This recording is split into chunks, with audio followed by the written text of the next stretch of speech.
Hello, BA final year literature students. We'll be starting with our next poetry, which is Christabel, written by S.T. Coleridge. We'll be going through with some main features of S.T. Coleridge, Samuel Taylor Coleridge. Coleridge is actually one of the most important figure in English poetry.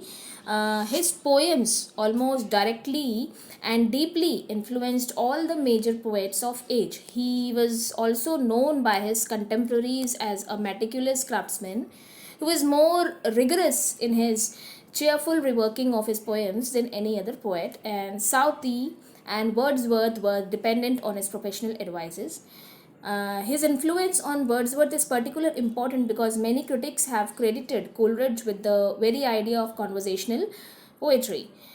The idea of utilizing common everyday language to express profound poetic images and ideas for which Wordsworth became so famous may have originated almost entirely in Coleridge's mind. It is difficult to imagine Wordsworth's great poem, The Excursion or The Prelude, or even having written without the direct influence of Coleridge on originality. As important as Coleridge was to poetry as a poet, he was equally important to poetry as a critic. His philosophy of poetry, which he developed over many years, he has been deeply influenced in the field of literary criticism. This influence can be seen in such critic as A.O. Legible, A. Richards. So, Actually, Coleridge is known for his longer poems like The Rime of Ancient Mariner and Christabel, which we'll be studying as well in our course, which is exists. Even those who never read rhyme have understood its influence, and um, exactly he uses the term metaphor of albatross, as well as Christabel is actually known for its musical rhythm language and its gothic tale. And as well as we have one more poem, which is Kubla Khan. It is actually a vision or a dream or a fragment, although shorter. It is also widely known. Kubla Khan and Christabel both have an additional romantic aura. एक romantic element है दोनों में, as well as a kind of horror भी है और suspense, because both the poems जो हैं दोनों ही आधे में फिनिश कर रखी है. इट सीम्स कि वो आधे में फिनिश कर रखी हैं, but actually the thing is यहीं उन्होंने उस पोएम को एंड किया है. हम लोगों को ऐसा लगता है कि ये पोएम कंप्लीट नहीं हुई है, बट एक्चुअली वो कंप्लीट हो चुकी है. So it's like that. First हम लोग जो पढ़ेंगे वो क्रिस्टाबेल पढ़ेंगे, उसके बाद will be going through with कुबला Khan. So we'll be going first with Christabel. Here it is. We'll be going through with the poetic analysis with paragraph as well as with the explanation. Part 1, stanza from 1 to 4th. "'Tis the middle of night by castle clock, and the owls have awakened the crowning cock. Too white to woo, and hark again the crowning cock. How drowsily it crew! Sir Leline, the Baron rich, hath a toothless master bitch. From her kennel beneath the rock, she maketh answer to the clock. 4 for the quarters and 12 for the hours, ever an eye by shine and shower.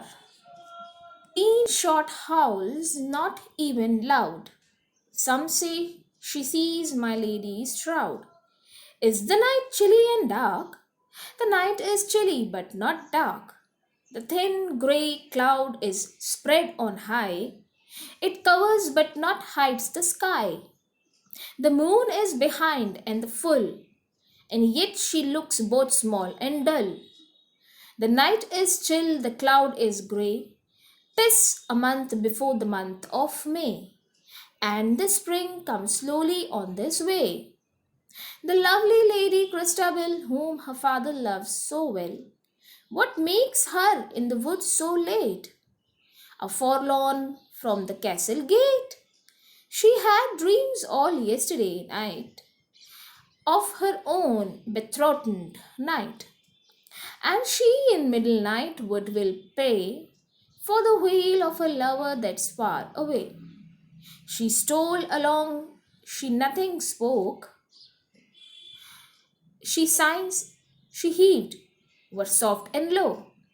The knot was green upon the oak, but moss and rarest mistletoe. She kneels beneath the huge oak tree, and in silence prayeth she. So, here's the explanation. Right off the bat, we can tell that something strange is going on here. This poem is actually full of suspense, and there are owls which are actually moving and sitting. Mostly owls were known for their late night conversation with each other, like owling. But actually they just quiet. It's the night which is really very quiet, and somewhere around the जंगल के आसपास जो दूसरे पेड़ हैं वहाँ से दूर दूर से कुछ आउल्स के बोलने की आवाज़ें आ भी रही हैं। कुछ रूस्टर्स हैं। रूस्टर्स सियार को बोला जाता है, जो कि ज़ात को ज़ोर ज़ोर से बोलते हैं। टू वेट टू वो, actually it's more kind of sound which woo wit and woo which owl make, like female owl or male owl. Okay. um tells us that the story takes place on the main island of Britain. ये जो the poetic story है, ये हमारे main island of Britain से ली, वहाँ पे एक तरह से एक सीन जो है रेडी किया गया है। And it also tells us that it's likely to be during the early spring. Spring के जस्ट आने से पहले की बात है ये। मेटिंग सीजन चल रहा है, since it takes both a male and female tawny owl to make the full call. You see, the female provides the two white and the male two woo and two white। हम लोगों ने ऊपर अपनी poem में देखा था। तो जो फीमेल है वो टू वाइट का साउंड प्रोवाइड करती है, ठीक है, और जो मेल है वो टू वू का साउंड प्रोवाइड करता है। The calls of owls are also believed. ये जो आउल्स की जो आवाज़ है, कई बार लोग इनको एक अंधविश्वास में भी देखते हैं कि जैसे कोई बैड, कोई ऐसा गलत कुछ है जो आसपास है, ठीक है ना, some kind of super natural power और evil spirit. So Coleridge is essentially giving us the 18th century का एक व्यू दे रहे हैं कि उस समय लोगों की थिंकिंग एक इस तरह से रहती थी कि वो लोग आउल के चिल्लाने को, उनके बोलने को, and they were getting ready for to just navigate to just navigate a mating season. वो लोग रेडी हो रहे हैं इस चीज़ के लिए। And now it's the time for castle. Apparently there is a female bitch mastiff, एक ब्रीड होती है डॉग की, एक लार्ज ब्रीड होती है डॉग की। वो हमारे इन ब्रीड है ये सर लेवलिन जो हैं, जिनका कैसल है, उनकी ब्रीड, उनकी एक तरह से पाली हुई एक फीमेल डॉगी है मास्टिफ। ये एक ब्रीड होती है, एक डॉग ब्रीड होती है, जो कि काफ़ी बड़े एक तरह से गार्ड डॉग्स होते हैं। ये जो है ये काफ़ी एज हो गई है इस डॉगी की, और इसके जो टीथ्स हैं वो काफ़ी कमज़ोर हो गए हैं। इनफैक्ट ये बोला जा रहा है कि इसके टीथ्स जो हैं वो काफ़ी अब गिर चुके हैं और इसकी एक उम्र सी हो गई है। लेकिन ये जो डॉगी है ये बहुत एक्टिव है, और जैसे जैसे क्लॉक का टाइम बढ़ता जाता है, ये क्लॉक के टाइम के हिसाब से अपने सारे काम निपटाती है, ठीक है। कि जो बिच है इट्स टूथलेस, एंड जो कि काफ़ी स्ट्रेंज है, और दिस कुड मीन कि जो डॉग है वो काफ़ी ओल्ड है, ठीक है। और एक ऐसा सिंबल ये सिंप्लीफाई कर रहा है कि जो डॉग है वो बिल्कुल हार्मलेस है, ठीक है, क्योंकि वो काट ही नहीं सकता, क्योंकि वो टूथलेस है। टूथलेस और not the amount of slobber a toothless dog of that size could produce would still keep us in check.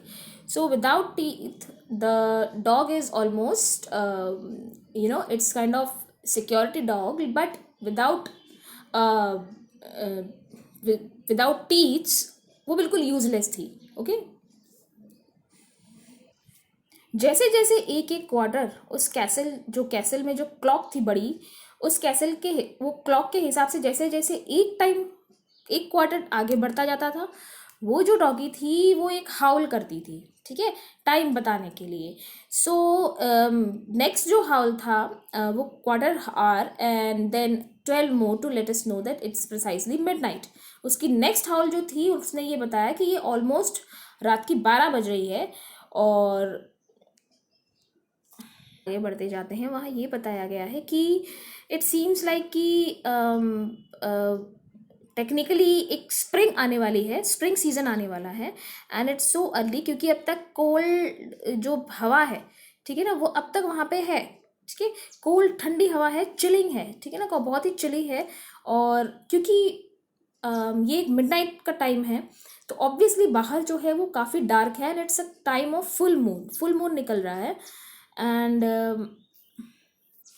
कुछ देर बाद जैसे जैसे हम नेक्स्ट पैराग्राफ में आते हैं हम लोगों को ये पता लगता है कि इतनी घनी अंधेरी रात में क्रिस्टाबेल जो सर लेलिन की बेटी है वो बाहर निकली, ठीक है ना। और इतनी रात को वो बाहर क्यों निकली उसका रीज़न भी हमारे पास इसी पोयम में है।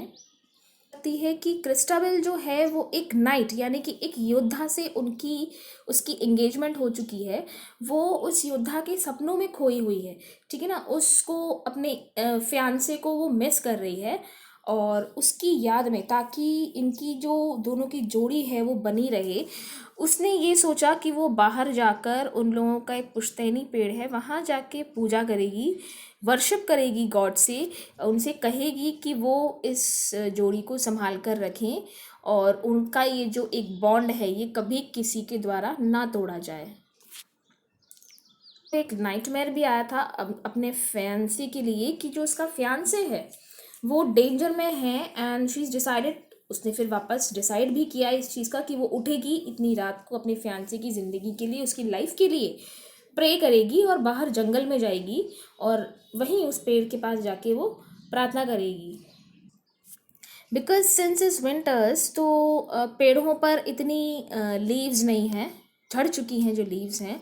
और एक अजीब सा एनवायरनमेंट सब जगह है बिकॉज इट्स ऑलरेडी मिडनाइट, हम लोगों ने ऊपर भी यही चीज़ देखी है, फुल मून का टाइम है। It's a kind of creepy feeling एक तरह की। एक ओक ट्री है जिनको इन लोगों ने एक रिलीजन का सिंबल माना हुआ है। वो उसी ओक ट्री के पास जाना चाह रही है ताकि वो प्रार्थना कर सके।